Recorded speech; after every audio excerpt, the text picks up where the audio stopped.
The intersection of public persona and private sanctuary is a tightrope few walk as deftly as Jimmy Kimmel. When his late-night empire faced an abrupt suspension in September 2025, stemming from accusations of insensitive remarks about conservative figure Charlie Kirk's untimely death, the ripple effects hit hardest at home. In a rare unveiling of vulnerability, Kimmel, 57, and his wife, Molly McNearney, co-head writer and executive producer on Jimmy Kimmel Live, shared the emotional undercurrents on the We Can Do Hard Things podcast. Their conversation, laced with humor and heartache, peeled back the curtain on a night that tested their partnership, parenthood, and professional poise. The suspension's announcement landed like a gut punch.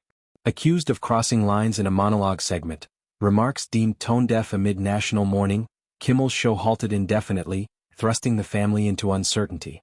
"We go home and our kids are there and we realize they have no idea what's going on," McNearney recounted, her voice a mix of wry observation and raw recall.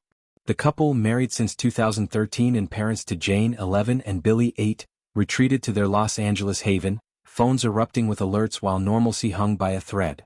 Parenting in crisis demands a performer's mask, and they donned it instinctively. "We had to do that thing that parents do so well, which is just immediately put on a mask," McNearney said, evoking the universal parental sleight of hand. Smiles over sobs, explanations sanitized. But reality intruded. Jane, in 5th grade, navigated a whisper network where kids talk, demanding transparency. Billy's innocence added poignancy. Sitting the children down, the initial curiosity, excited to listen, as McNearney noted, shattered swiftly.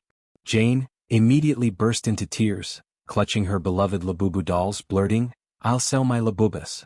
The plea, a child's bargain with fate, encapsulated the innocence at stake. Billy's query cut sharper.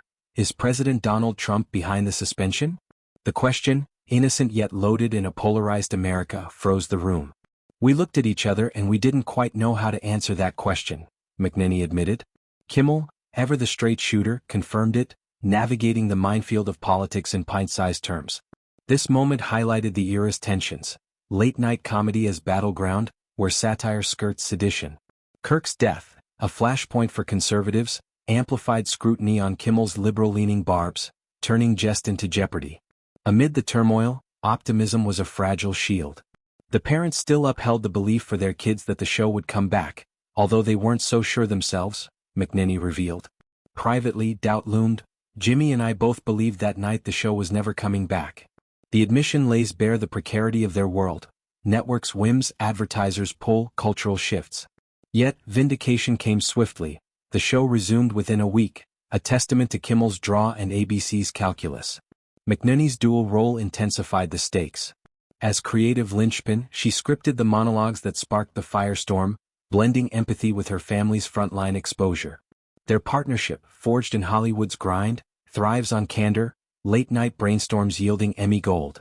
This crisis, though, blended work and home inseparably, forcing reckonings on boundaries and resilience.